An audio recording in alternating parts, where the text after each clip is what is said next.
Good evening. How y'all doing? Coming out of the warmth and into the air conditioning that is the Contemporary Club? Thank you so much for joining us this evening as we seek to learn more about this critical point in the history of our nation. Tonight's presentation is jointly sponsored by the Inland Empire Civil War Roundtable, A.K. Smiley Public Library, and the Lincoln Memorial Shrine. A special thank you to IEWCRT President Mike Hoover for arranging everything for tonight's event. We are also offering this program on Zoom. So for those in the Zoom sphere, please use the Q&A function in the menu meeting toolbar if you'd like to ask questions at the end of the presentation. So Dwight T. Pitcaithley retired from the National Park Service in June 2005 after serving as chief historian for 10 years. During his 30-year career with the NPS, he served in Santa Fe, Boston, and Washington, D.C., where he focused on issues relating to historic preservation and the interpretation of historic sites. He holds a PhD in history from Texas Tech University, served on the faculty at New Mexico State University, and has served as president of the National Council on Public History and the George Wright Society.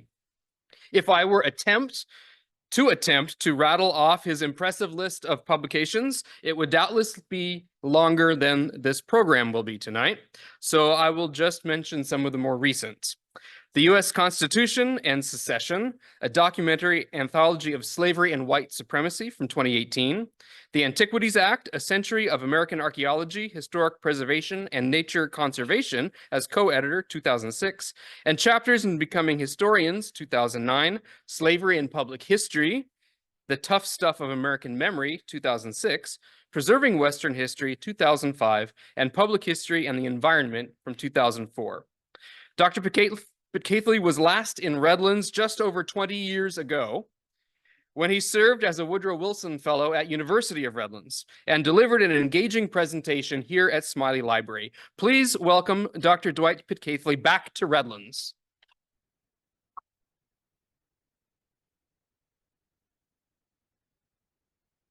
Goodness.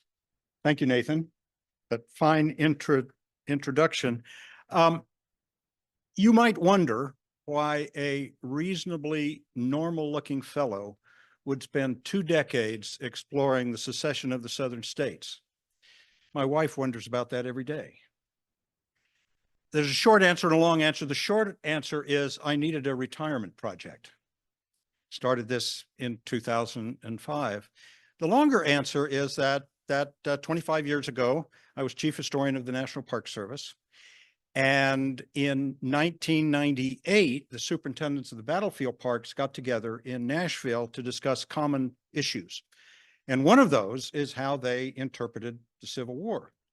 Up until that time, the National Park Service had an unwritten policy that we don't talk about causality in the Civil War. Talking about the causes of the Revolution is just fine. Talking about the causes of World War II, USS Arizona in Hawaii and others, that's fine. Don't talk about causes, because if we talk about causality in the Civil War, we'll have to talk about slavery, and that will alienate our visitors. So for 65 years, the Park Service did not talk about causation in the Civil War.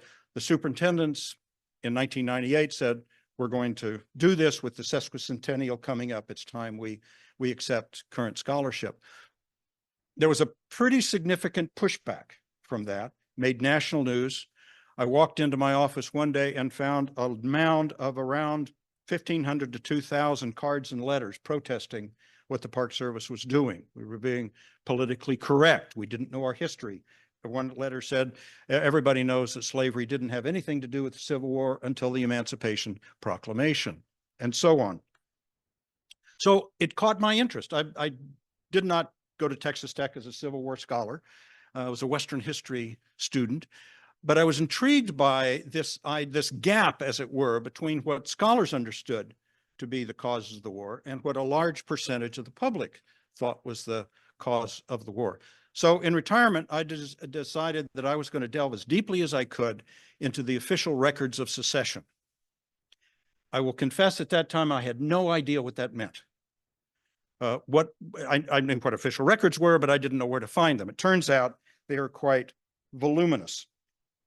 The Civil War clearly is the most significant event in this nation's history. 750,000 deaths, massive destruction, and the resulting 3 constitutional amendments. And yet we continue to misunderstand the origins of that war or purposefully garble them. The Civil War haunts us, yet daily almost we see evidence of this. We argue about Confederate monuments and statues. We argue about the meaning of the Confederate battle flag. We argue about the causes and the meaning of the Civil War. I taught at New Mexico State for 15 years, taught the Civil War. First day of every semester, I would ask my students, so what caused what caused the Civil War? In a word or a phrase, tell me. And we would write a number of things up on the board, what they had remembered or were taught or whatever about the Civil War. And then we would vote on the causes. In 13 out of the 15 years, the war was caused by states' rights, according to my students. In only 2 of those years did they vote for slavery, which is an interesting, I think, and a common public way of thinking about the war. In a very strange book published by Charles Adams in 2000 with the title, When in the Course of Human Events, arguing the case for Southern secession, the author wrote, quote, "The Southern leaders had said that they separated on slavery and proclaimed slavery as the one cause of separation. But," the author continued, "the thesis that the solid South seceded to protect slavery just does not make sense." The author then turned to that well-known Civil War scholar Charles Dickens to make the point that the war was all about the tariff and economic purposes. Adams was correct, of course, that the elected leaders of this country, and the South in particular, did proclaim that they left the Union because of perceived threats to the institution of slavery. So let me begin with the answer to the question of what caused secession. I'll explain it, and then we'll get to the end, and we'll see if it makes any sense. The South seceded to protect the institution of slavery, and the South seceded to protect their notion of white supremacy. I'm going to spend the next 40 minutes or so talking about that, explaining that, justifying that. The story of secession is very complex on one level. It's fairly simple on another level. I'm going to try to hit a happy medium, but I will warn you, we're going to get into the weeds, deep into those primary sources that I didn't know were out there and didn't know what they looked like when I committed myself to this. The usual narrative of secession winter, that time between Lincoln's election in November and the firing on Fort Sumter 5 months later, sort of runs like this. He's elected in November, 5 states secede, he's inaugurated. 5 weeks later, Confederates fire on Fort Sumter. Lincoln calls out for 75,000 state militia troops, and the war is on. Right, sort of a big gloss because there's a hurry to get to the good stuff, right? Bull Run and Antietam and the battles and the blood and gore that we talk about and Ken Burns loves, of course. It wasn't a slam on Ken Burns. But when you talk about the Civil War, we talk about battles, right? And I warned my class on that first day, I don't do battles. I can't keep it straight. It takes a mindset that on Tuesday they're here and on Wednesday they're here and at 2 o'clock they move around. My mind doesn't work that way. And so my class was all about causality, politics, constitutional issues, constitutional amendments, and memory. So, but if we slow down that walk through secession winter, we find untold riches if one is interested in causality. So let's take a slower walk through this. And this first part is going to be a lot of context. Historians like to talk about context, right? Context makes everything make sense. So let's take a slow walk through secession winter and start with the election of 1860, the most pivotal election, I would argue, in this nation's history. Abraham Lincoln won, of course. He was the candidate for the Republican Party. The Republican Party platform argued against the extension of slavery into the Western territories. We'll be talking a lot about territories over the next few minutes. Congress should prohibit slavery in the territories. It had a plank that said all men are created. They agreed with Thomas Jefferson. They also went out of their way to make the point that they made a distinction between slavery in the territories and slavery in the states, saying that they had no interest in interfering in any way with slavery in the states because slavery was a state right. Slavery was managed, administered in this country at the state level, not at the federal level. Congress had no intention of, Republicans had no intention, Lincoln said this repeatedly, of affecting slavery in the states. The Republican Party in 1860 was clearly not an abolitionist party. It was the rub, the Southern claim that they were abolitionists, that Lincoln was an abolitionist, that the North was filled with abolitionists of the John Brown stripe. The Republican Party in 1860 was not an abolition party. The Constitutional Union Party had that famous candidate of John Bell, who suggested that, why don't we all just get along? If we all agreed and listened to the Constitution and read the Constitution, then everything would be fine. It was, of course, it was different interpretations of the Constitution that caused the problem in the first place. You'll recall that the Democratic Party split in the spring of 1860 into two factions. The Northern candidate was Stephen Douglas. He of the popular sovereignty notion that the people in the territories should decide whether they want slavery or not the federal government. The Southern Democratic Party was John Breckinridge, who happened to be the vice president at the time under James Buchanan. His platform was slavery should be protected by the federal government during the territorial period. And then when the territory had enough population and developed a state constitution, they could decide with slavery or without slavery. The primary issue in the election of 1860 was the extension of slavery into the Western territories. We happen to live in one of those former Western territories, New Mexico, which in 1860 included Arizona. So New Mexico ran from Texas to California's eastern state line. And in 1860, it was a slave territory. In 1859, the territorial legislature, thinking the winds were blowing in that direction, developed a very stringent, very extensive slave code. It runs about 12 pages in the official records of the state legislature, but that's a little misleading because it was Spanish on one side and English on the other. Nevertheless, it was a very stringent slave code where slavery was protected. So slavery existed from Virginia to the eastern boundary of California by virtue of congressional action. In 1850, during the Compromise of 1850, Congress said the Utah and New Mexico territories should decide for themselves whether they want to have slavery or not. Both territories decided, yes, we want slavery. I have to say the Mormon version in Utah was, if you can talk about a mild code for slavery, it was much milder than the New Mexico code. Nevertheless, both had opted to protect slavery during their territorial period. It's interesting, and one of the puzzles that I haven't quite figured out yet, that while the Republican battle cry, if you will, was opposition to the extension of slavery in the territories, we all remember the Dred Scott case of 1857, when Roger B. Taney said Congress cannot object to slaves going into the Western territories.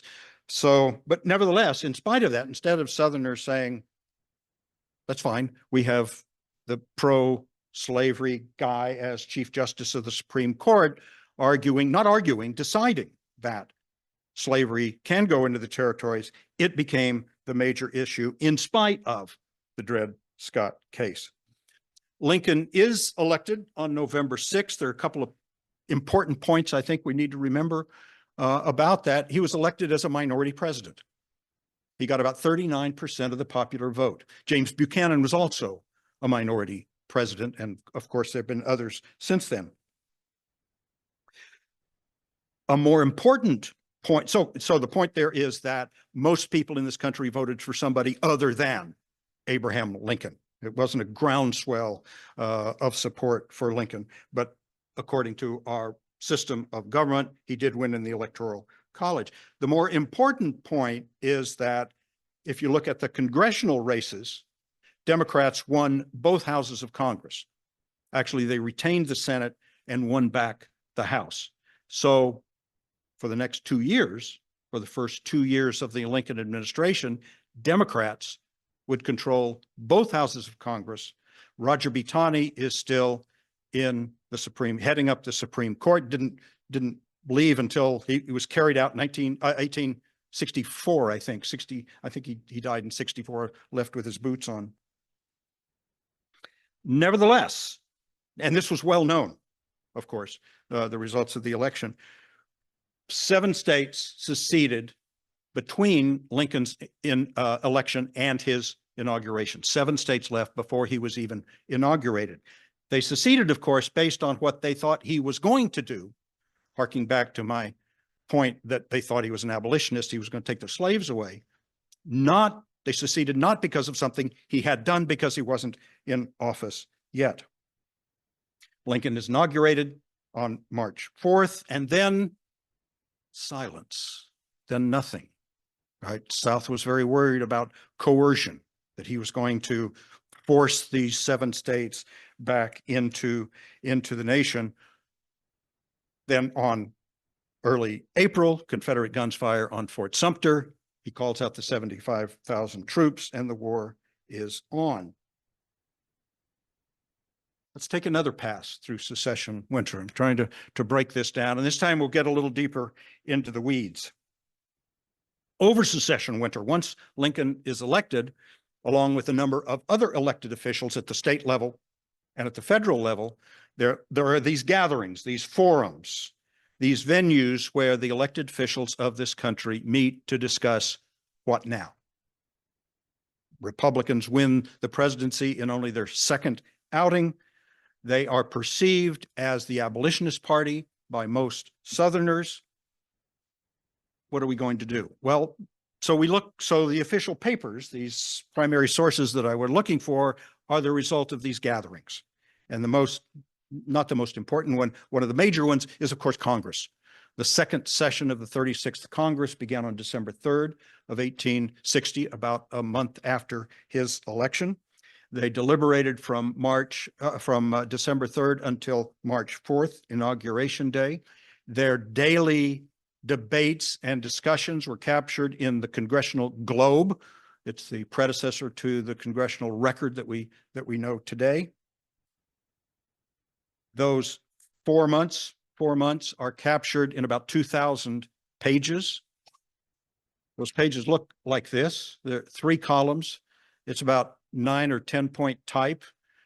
It's available to you thanks to your tax dollars and the Library of Congress. It's all online, and you can, with a very nice searchable index, so you can find almost anything you want. So one area of these official records exists in Congress.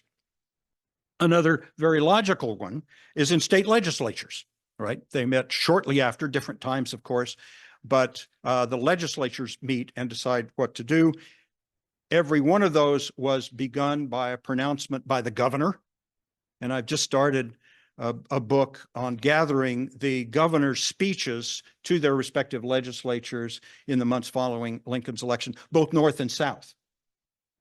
That became more complicated than I thought, because some states had the tradition of having the outgoing governor give a talk at the opening of the legislature, and then the incoming governor. So I think there are 4 or maybe 5 states that have that. So when I thought there were going to be 38 speeches, I'm now into the 40s of that. But they're very telling, point, counterpoint, from the elected heads of every state. 11 states, as you know, called secession conventions. We don't want to handle this in the legislature. This is a special problem. We need to elect a special gathering to decide what this state is going to do.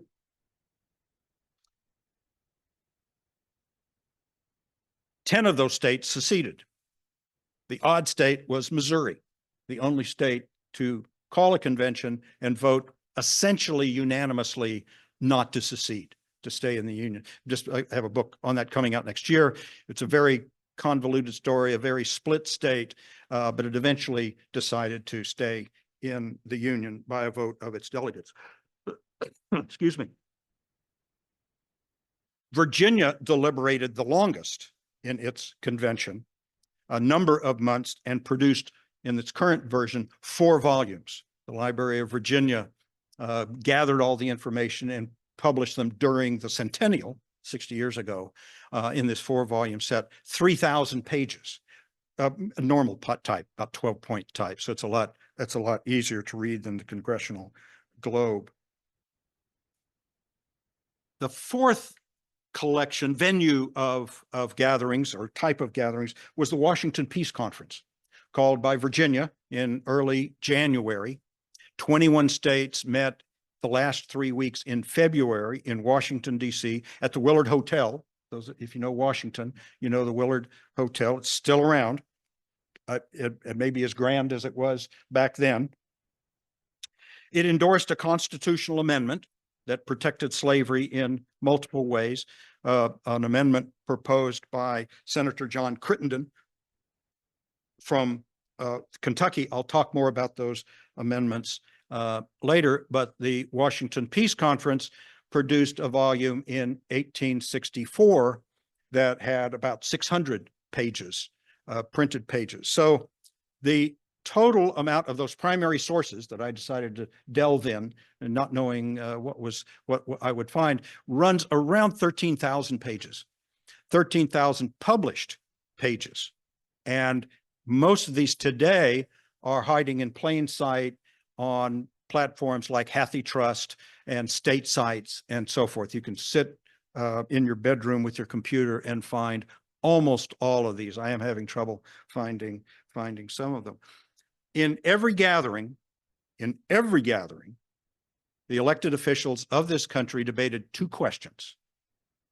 The first question was, to what extent did the election of Abraham Lincoln pose a threat to the institution of slavery? And the second question was, to what extent is slavery protected in the United States Constitution?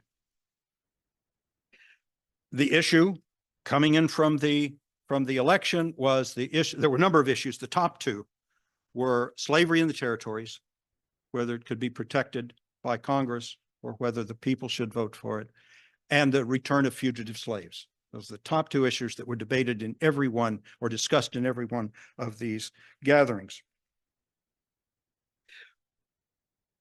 Because of the Republican Party's plank opposing the extension of slavery, I'll say it again, the South assumed that Lincoln was going to work for the abolition of slavery in the states from the day he took office, hence the secession of those first 7 states. They also assumed that Lincoln was going to coerce those seceded states back into the Union. Coercion was a word that, if I had a nickel for every time it was used in these 13,000 pages, I'd be a rich man. Come to find out that the militia of Virginia in 1860 was larger than the United States Army in 1860.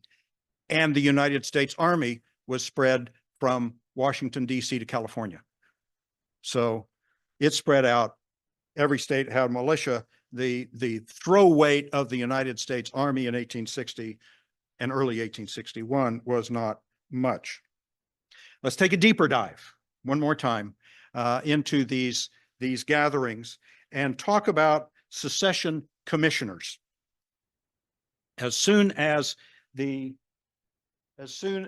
first Southern states seceded, they nominated or appointed commissioners to go to the other slave states to convince them to secede. Charles Dew has written the best book, maybe the only book, on the secession commissioners, Apostles of Disunion, Southern Secession Commissioners, and the Causes of the Civil War. It came out around 2000, so it's been around about 23 or 24 years. Dew looked, and there were about 54 commissioners that he could count, and he found the letters or the speeches of most of them, not all of them, but most of them. get out the specs for a quote or two here. Dew, in looking at all these, concluded that the commissioners based their encouragement of these other slave states to secede based on three fears that they promoted. One was the looming specter of racial equality. Remember that the Republican platform had something that said all men are created equal. They were convinced that Lincoln was going to not only free the slaves, but make them equal politically and socially to white people. A fear of the prospect of a race war. Clearly, if slaves were freed, they might want to take vengeance on their white owners. Followed by the third fear of racial amalgamation. They were afraid that once freed, black men would start doing to white women what white men had been doing to black women for centuries. He includes two of the speeches in his book, and what comes through very clearly is the issue of white supremacy, that the fear of losing white supremacy was at the core of South secession. The first quote is from William Harris, who was from Mississippi and went to Georgia to convince Georgia to secede. And he said to them, "Our fathers made this a government for the white man, rejecting the Negro as an ignorant, inferior, barbarian race, incapable of self-government, and not therefore entitled to be associated with the white man upon terms of civil, political, or social equality." He ended his speech, the last paragraph. She, Mississippi, had rather see the last of her race, men, women, and children, immolated in one common funeral pile than see them subjected to the degradation of civil, political, and social equality with the Negro race. Another commissioner named Stephen Hale went from Alabama to Kentucky. And he said, "What Southern man can, be he slaveholder or non-slaveholder, can without indignation and horror contemplate the triumph of Negro equality and see his own sons and daughters in the not distant future associating with free Negroes upon terms of political and social equality, and the white man stripped by the heaven-daring hand of fanaticism of that title to superiority over the black race which God himself has bestowed." There are a number of other quotes here and elsewhere, but that makes the point, partly the point that they wanted to make. And as a result of that, those first 7 states seceded, and then 4 more after Lincoln's call for troops. 4 stayed in, of course, the border states stayed in the country. Following up just for a minute, that theme of white supremacy and causality, we might quote from Alexander Stephens, who famously in April of '61 said, "One good and wise feature of our new or revised Constitution is that we have put to rest the vexed question of slavery forever, from which sprung the immediate cause of our late troubles and threatened dangers. As a race, the African is inferior to the white man. Subordination to the white man is his normal condition. He is not his equal by nature and cannot be made so by human laws or human institutions. Our system, therefore, so far as regards this inferior race, rests upon this great immutable law of nature. It is founded not upon wrong or injustice, but upon the eternal fitness of things. The great truth, I repeat, upon which our system rests is the inferiority of the African." So the secession commissioner speeches constitute one genre of important evidence on why the South seceded. Another collection are the declarations of secession. 4 states, South Carolina, Georgia, Mississippi, and Texas, developed formal proclamations as they were seceding, sometimes after they had ceded. These are a couple of pages each. They're not terribly long, but they published them in large numbers, both for the residents of the state that they were focused on and for the nation, to explain, to justify why they seceded.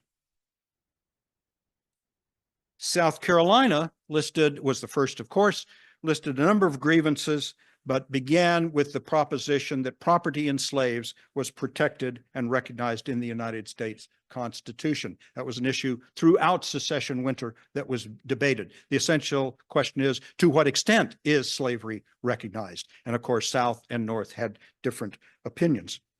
Northern states had denied that recognition of property in slaves through their personal liberty laws that the South perceived as interfering with the fugitive slave law.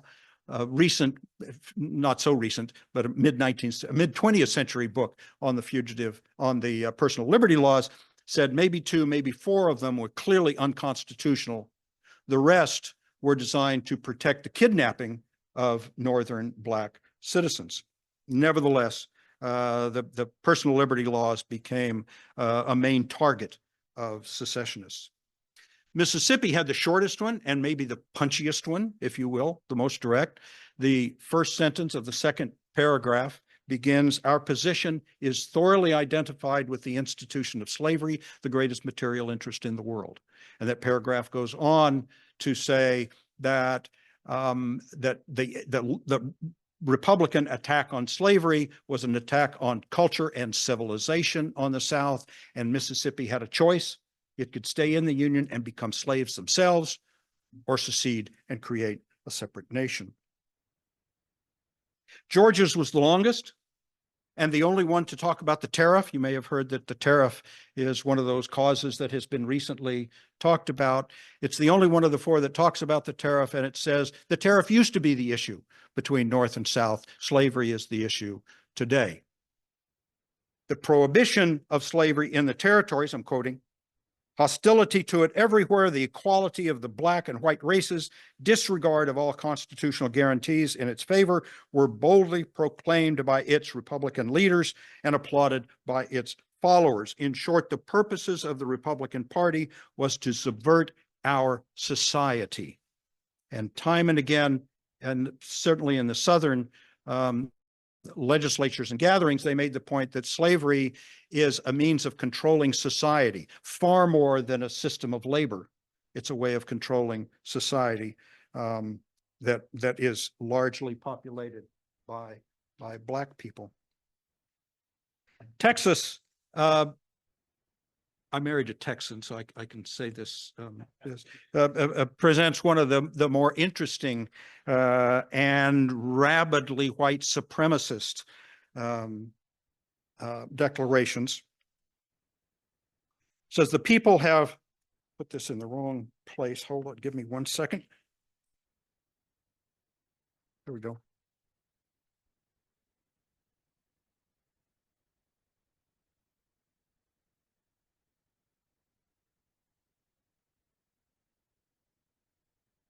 What is here?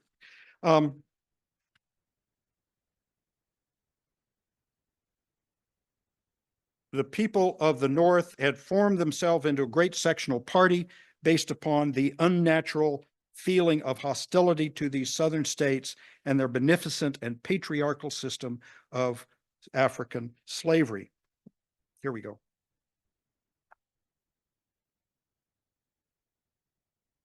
The last couple of paragraphs of Texas's declaration doubles down on this idea of white supremacy. "We hold as undeniable truths that the governments of the various states and of the Confederacy itself were established exclusively by the white race for themselves and their posterity, that the African race had no agency in their establishment, and that they were rightfully held and regarded as an inferior and independent race. And in that condition only could their existence in this country be rendered beneficial or tolerable. That in this free government, all white men are and of right ought to be entitled to equal and civil rights and political rights. That the servitude of the African race as existing in these states is mutually beneficial to both bond and free, and is abundantly authorized and justified by the experience of mankind and the revealed will of the Almighty Creator, as recognized by all Christian nations, while the destruction of the existing relations between the two races, as advocated by our sectional enemies, the Republican Party, would bring inevitable calamities upon both and desolation upon the 15 slaveholding states." Pretty clear. All of these declarations were crafted while James Buchanan was president, right? Abraham Lincoln still had weeks and sometimes months to go before he was elected. Nevertheless, the idea that the Republican Party was going to be engaged in a war against slavery was commonly accepted throughout the South. That's the second collection of documents. The third came about as this research of mine over these past decades, looking at these original sources, and they involve the solutions to the problem. Everyone, I think it's fair to say, every elected official realized that a mere law of Congress wasn't going to solve the issue. It would take a constitutional amendment.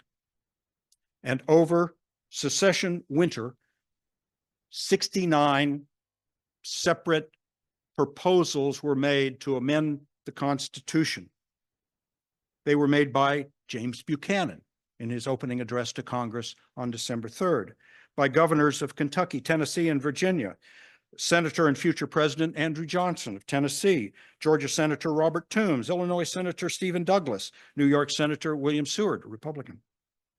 Massachusetts Representative Charles Francis Adams, another Republican, the Tennessee State Senate, and the Virginia State Convention.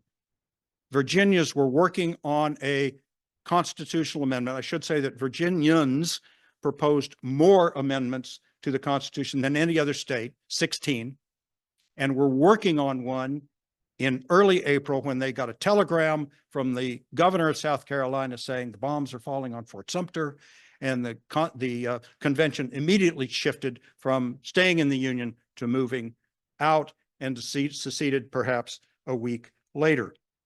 The most popular of those amendments was the one I alluded to earlier by John Crittenden, senior senator from Kentucky. I think he was the eldest senator. It had 6 parts. It divided the territories at the 3630 line, that line that had been abrogated by the Kansas-Nebraska Act and by the Dred Scott case. Right, keep that in mind. That's still, or I should say the Dred Scott decision, that's still on the books. Nevertheless, he and many others suggested, well, the 3630 line worked pretty well for 33 years. Why don't we go back to it, and suggested drawing that line not only through the Louisiana Territory, but across the area garnered from Mexico in 1848. To give you some sense of that, the border between New Mexico and Colorado today is the 37th parallel. So 3630 goes just below that across again to the California border. Congress in this amendment would have no power to abolish slavery in federal installations in the South, shipyards, arsenals, that sort of thing. It had no power to abolish slavery in the District of Columbia. It protected the right of slave owners to take their slaves into or through non-slave states or territory. Just earlier, there had been a famous lemon slave case between Virginia and New York, where a Virginian family had taken their slaves into New York City, thinking they were going to catch a packet around to New Orleans and then hence to Texas. New York in 1842 had passed a law saying any slave owner bringing his or her slaves into the state, those slaves are free the minute they cross the line.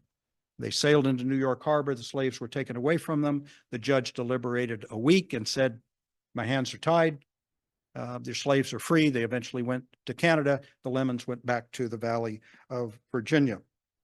This article in Crittenden's amendment would have protected that right nationally.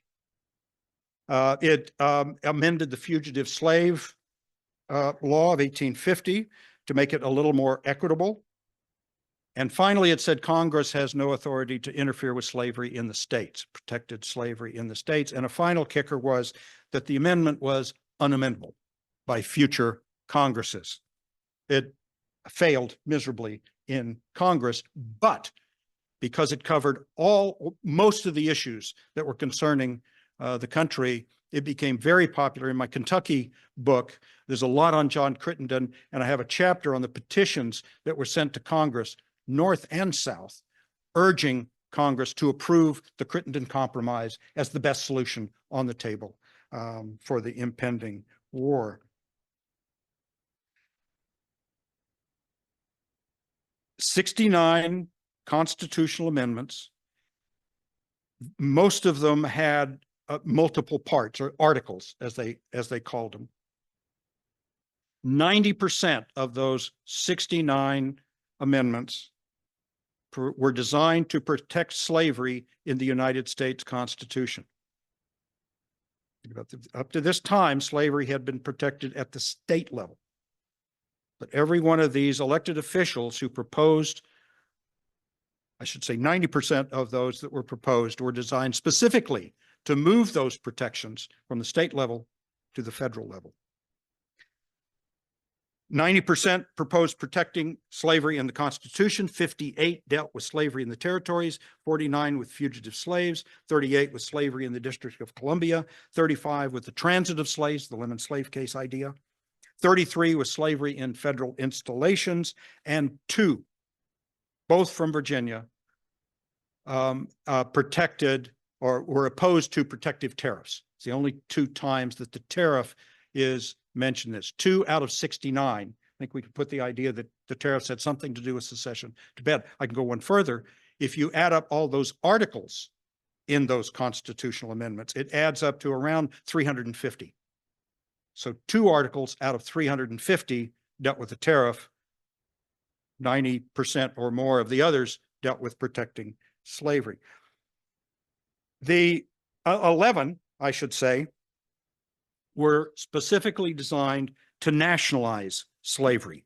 Others came up to that point, but not quite. This one,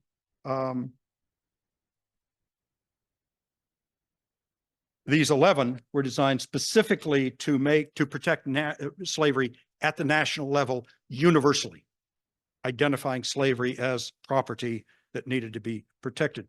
The poster child, nobody had written about these, I found, so I was a little confused about them. The poster child for the nationalization 11 was none other than Mississippi Senator Jefferson Davis, who just before Christmas in 1860 introduced a very short amendment that simply said, "It shall be declared by amendment of the Constitution that property in slaves, recognized as such by the local law of any of the states of the Union, shall stand on the same footing in all constitutional and federal relations as any other species of property so recognized." Property, all other property was protected by the due process clause of the Fifth Amendment, right? No citizen can be deprived of life, liberty, or property without due process of law. What Jefferson Davis did is would identify slavery as property, hence by default, it would be protected as every other form of property would be protected by the Fifth Amendment. As I said, I couldn't find any references to these amendments as a genre, as a typical. Nobody had written about them. There were 2 that were written about them, much written about Crittenden's, because it was the most popular one. And the other one was the Corwin Amendment, introduced by a representative from Ohio. Was the only one that was passed of these 69, passed the Senate the morning of Lincoln's inauguration, and it simply said Congress has no authority to interfere with or abolish slavery in the states, making that distinction between slavery and states. It was originally introduced, the exact wording was introduced by Henry Seward, William Henry Seward, that is, for New York, a Republican. Corwin from Ohio was also a Republican. A very awkwardly worded amendment to the same point was introduced by Charles Francis Adams, Massachusetts Republican. So I ended up with these, first found 2 and 3 and 4, and then a dozen, and then 2 dozen, and then 3 dozen, ended up with 69 amendments. I didn't know what to do with them. Were these guys serious? Were they biding time? How do I intellectualize this? And at some point, I wish I had said it instantly. I came to the solution to it. It took me months of looking at these things and thinking about them and puzzling. I should look at the Confederate Constitution and see what it says about these various subjects. And if there's no connection, then I'm lost. If there is a connection, these guys were serious. These were the solutions to the problem. You may know that the United States Constitution in 1860 doesn't include the word slave or slavery. The Constitution of the Confederacy, developed in Montgomery in early 1860, includes those words 10 times, which gives you a hint of where this is going. It protected very directly slavery in any territories that the Confederacy might acquire. It didn't. Once it seceded, of course, it gave up rights to the Western territories of the United States, but it purposely said, if we acquire any territories, slavery will be protected there. It protected the transit of owners of slaves through any state in the Confederacy, which is not a problem because all the states were slave-owning states, right? But it protected that right. And it did exactly what Jefferson Davis and many of the others argued, that it recognized slaves as property. Slaves as property in 3 different places. It specifically used those words: African slaves as property, slavery in African, property in African slaves, and so forth.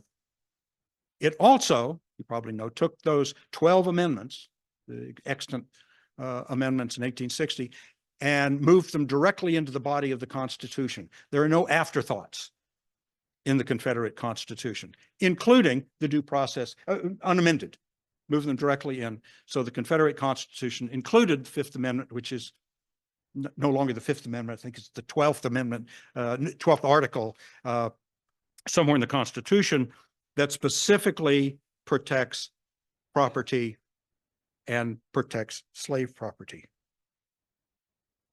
So we get to the burning question of why the South seceded.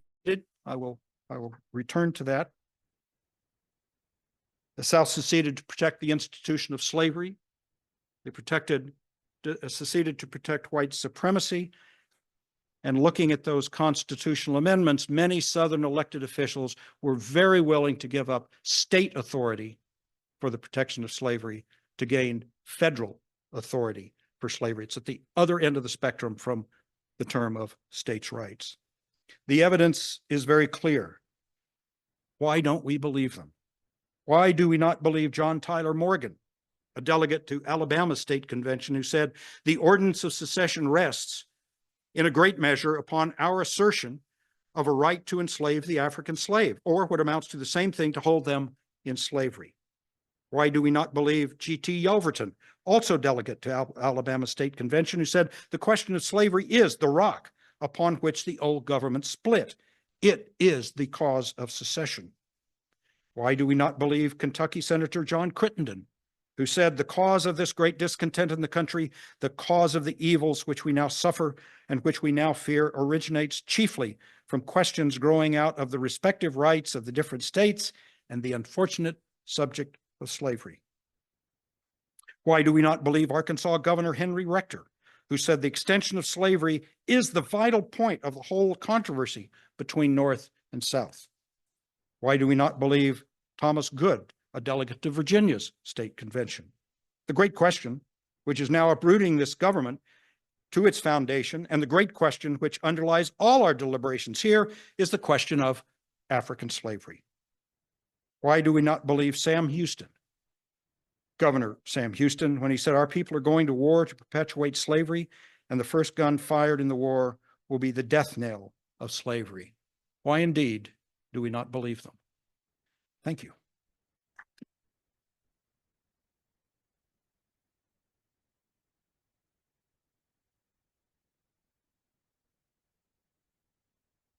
The microphone, if you have a question, she will bring you the microphone. Please give it into the mic so that our colleagues on the line are identified as well.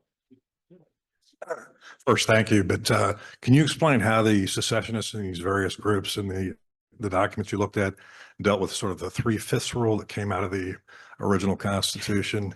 It's one of these things that how can you be property if you're 3/5 and maybe you're partially property? Anyway, how did they deal with that? Yeah, good question. Hey, we never met before. I didn't pay you to ask me that question, did I? That's a good one.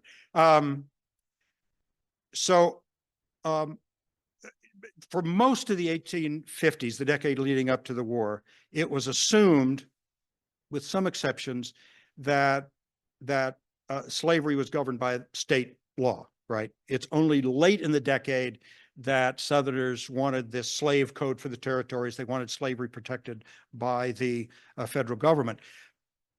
In many instances, and some of these guys were quite vocal. If you recognize property in slaves in the Constitution, that's the solution. Some moderate Southerners would say, wait a minute, if slaves are property, you can't count them. Representation in the House under the 3/5 clause went right over their head.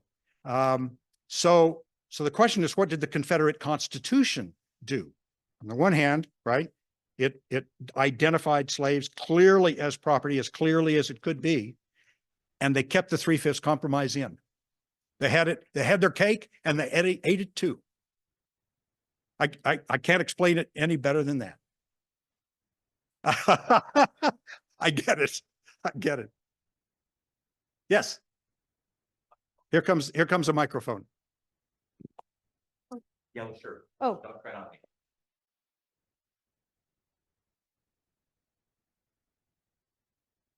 Where was Andrew Jackson and the Jacksonians in all of this in terms of the 1832 attempt at secession? Jackson, of course, being a military guy, this is the nullification issue of the tariffs in South Carolina, threatening to cede. John C. Calhoun, Jackson's vice president, right, wanting to lead South Carolina out. Jackson bloviated and blustered and said, I'll personally lead the army down to South Carolina to prevent them from leaving. And over the course of these records, you see allusions to that. Where is Jackson when we need him? Clearly, James Buchanan was no Andrew Jackson, right? He said, secession isn't constitutional, but I, as an executive of the United States, have no way of preventing them from leaving. So by the end of his term, everybody hated him. The South hated him because he didn't support secession. The Northerners hated him because he wasn't going to do anything about secession. But the ghost of Jackson is not constantly, but regularly raised. I was just, I'm doing this book on the governors, and I forget what governor it was, but did exactly that. Said that Buchanan needs to grow a backbone like Andrew Jackson did.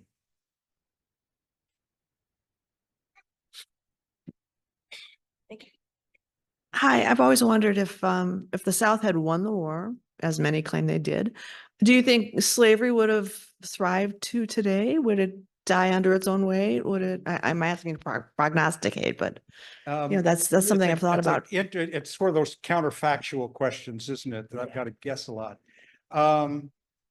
It would depend. I'm going to try to answer that question, and then I'm going to ask a different question that gets at the same point. It would depend on how the war ended. If Confederates had invaded Washington and taken it over, that would be one result. I puzzle a lot about secession because I've read so much about it. And I frankly am one of those who think that at the best you can say about it is that it was premature. There was no burning reason for the South to secede. The northern government, the northern states, the federal government hadn't stepped on the state's toast in any meaningful way. Words, right? The Republican Party believed that all men were created equal, and it wanted to prevent slavery from going into the territory, but no law had been passed. And with both houses controlled by Democrats for the first 2 years, it wasn't likely to. So I puzzle that in a different way. What if the South hadn't seceded? It took a war for this nation to get rid of slavery with those 3 constitutional amendments. It's hard for me to, and slavery wasn't dying out in 1860. It was still climbing. How would it have played out if the South hadn't seceded and simply accepted Lincoln's election without all this other stuff? And I'm going to go out on a limb here because who knows? We can't figure this out. But with the amount of white supremacy that we still see in this country, it kind of smolders and then it pops up again. It would be hard for me to say that the country evolved morally and intellectually to a point that said, okay, we're going to end slavery peacefully. You can argue that if you want. That's my comment. You've talked a lot about the Southern states and their conventions, 1859, 1860, but they also had previous conventions leading up to the Missouri Compromise. And a lot of these conventions published resolutions which talked about if slavery was to be restricted, then each respective state would have to call a convention to discuss whether or not to secede. Yeah. True. Now, it seems a lot of the arguments, and I've done a lot of reading lately about, especially in Mississippi, their convention, which they held to discuss the Missouri. This is actually before the passage of the Missouri, the Compromise of 1850. I mean, yeah. A lot of the arguments were carried over in the conventions of 1860. Yeah, absolutely. But a compromise was reached in 1850 because there was only the two parties, the Whigs and the Democrats. Each side had their left and right side and stuff. So can you say that with the creation of the Republican Party and the misconception by the Southern states, as what brought them to view, it had to be the radicals in the Southern states that pushed, and the radicals in the Southern states were not that large, but they had a big mouth. So could that have been a cause for secession? These small group of radicals and the history from the conventions leading up to the. Yeah, part there is a long history there. And in 1850, it almost came to secession. Yes. These resolutions passed. And that continued always threats. If slavery is threatened, it remains the gun laws today in many respects, that if there any challenge is a big challenge. And so they threatened to secede. Alabama in its legislature of 1860, the year before the election, passed a resolution that said if a Republican is elected in November, the governor must call a state convention to decide secession. And this is an example of one of those many that you talked about. I found a quote somewhere, and I think it was by a Southerner, I can't remember, that said the problem here is that both sides have their crazies. The North has the abolitionists. We have the secessionists. And the unfortunate thing is Southerners are listening to the to the secessionists. Abolitionists made up, according to Bill Freeling, a secession historian from Virginia, constituted 2% of the Northern population.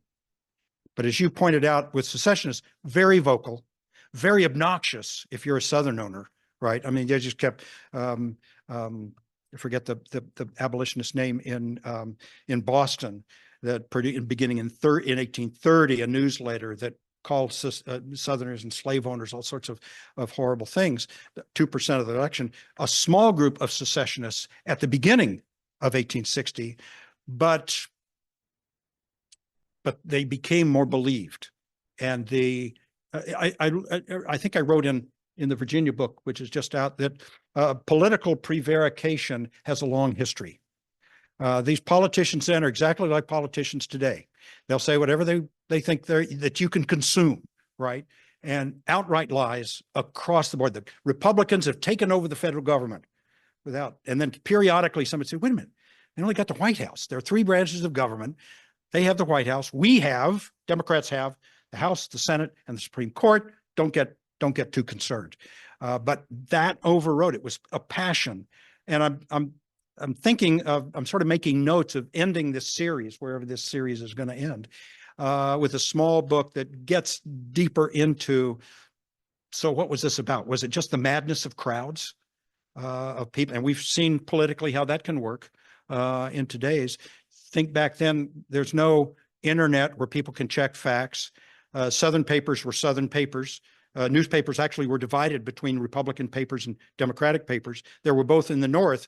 There were only Democratic papers in the South. And so people consumed what they could find out. The root cause of all this is pending in my mind. I just transcribed a governor's speech from New York, maybe, and he said the root cause is the South has wanted for decades a separate nation. They don't want interference in any way with slavery, and they want to hive themselves off.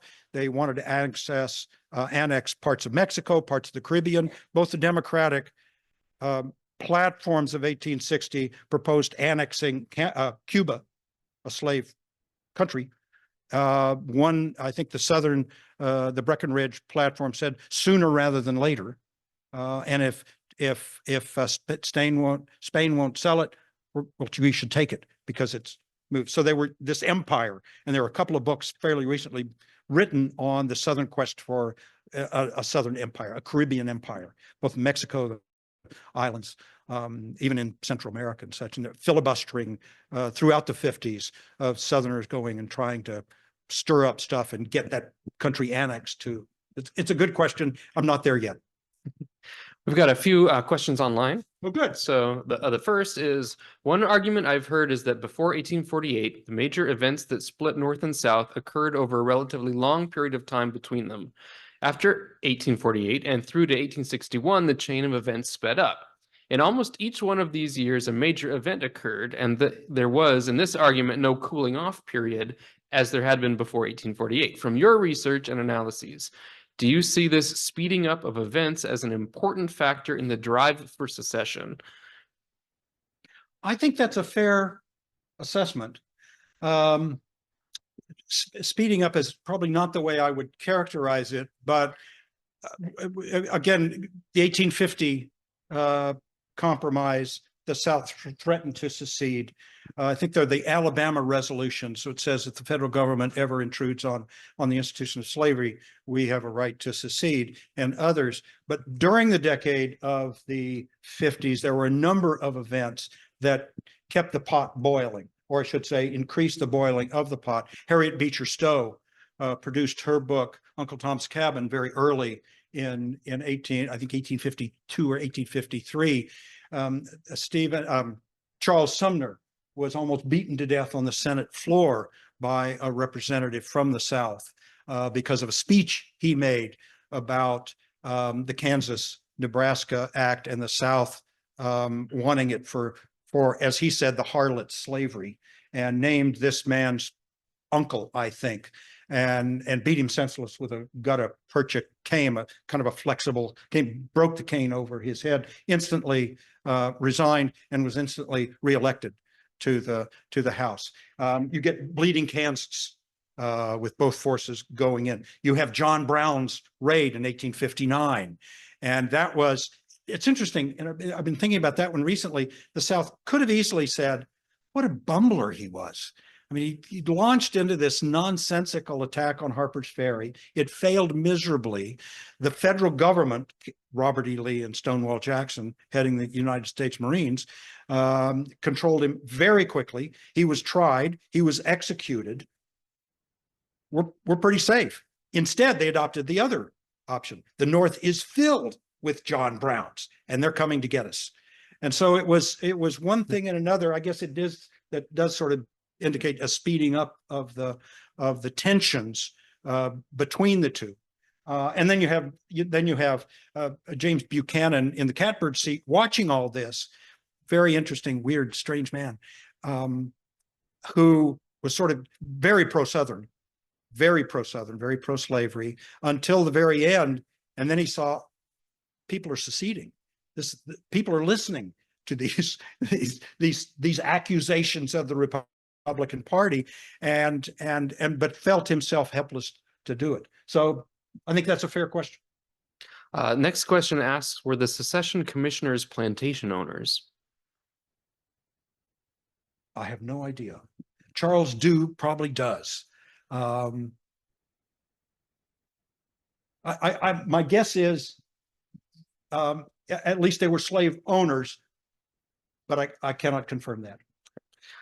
If Congress had approved Crittenden's proposed amendment, which side would have conceded more? They both were arguing. Interesting. And it was the top of the town, literally. It was everybody said, if you just adopt the Crittenden Compromise, and Southerners would say, oh no, we're giving up too much. Northern would say, are you kidding?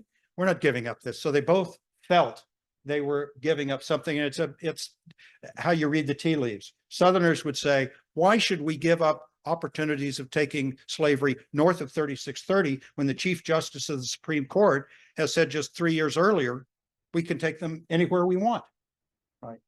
So I would have to think more about a more precise, but both argued they were losing a lot if it were passed as proposed.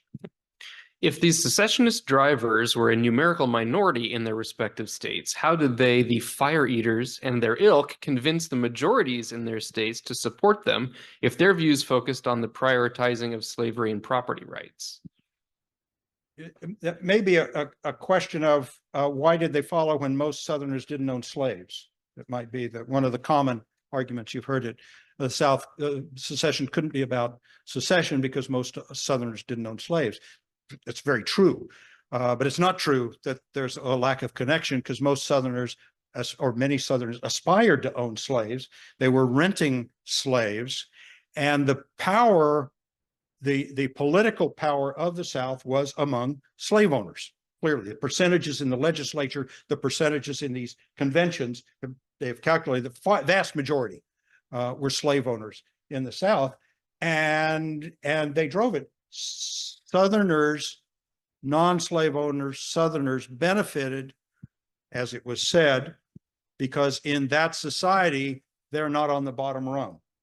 I think it was James Henry Hammond who invented the mudsill argument that every society has to be a mudsill, has to have a mudsill to frame the society, and slaves are mudsill, and every white man and woman is not there. They are above that. So it created a hierarchy.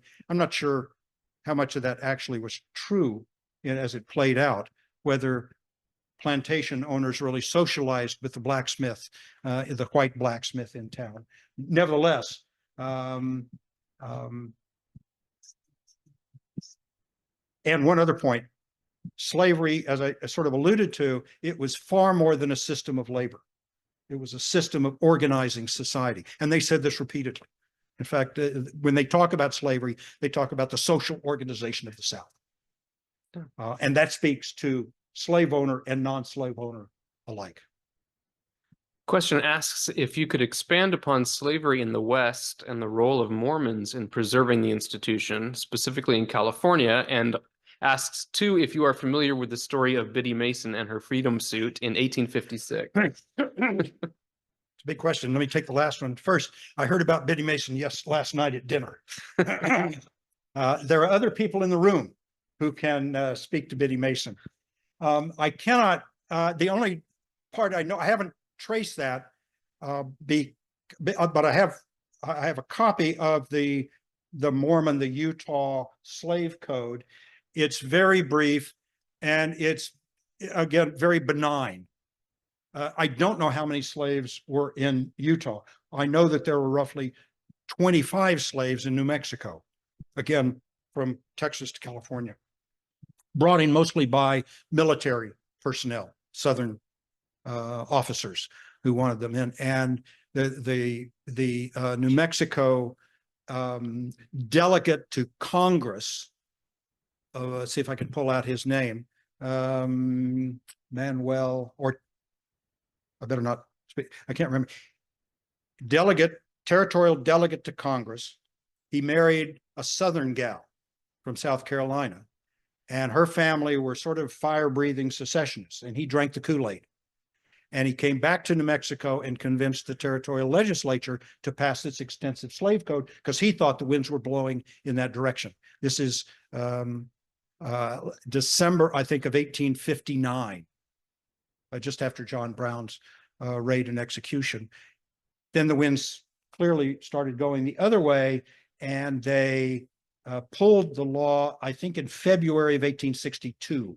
So it was only on the books 14 months or so, but it was waved about. I found a quote in the Virginia convention of saying New Mexico has passed the best slave code in the country. because of its extensiveness, its attention to detail.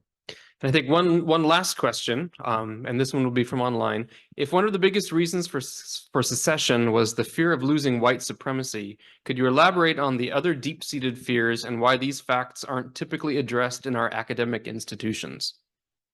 My guess is they are mostly identified in academic institutions. The literature on this is pretty wide and deep since the 60s. I should have said, after I answered the question of why did the South secede, that Alan Nevins was, Bruce Catton was writing about this 60 years ago.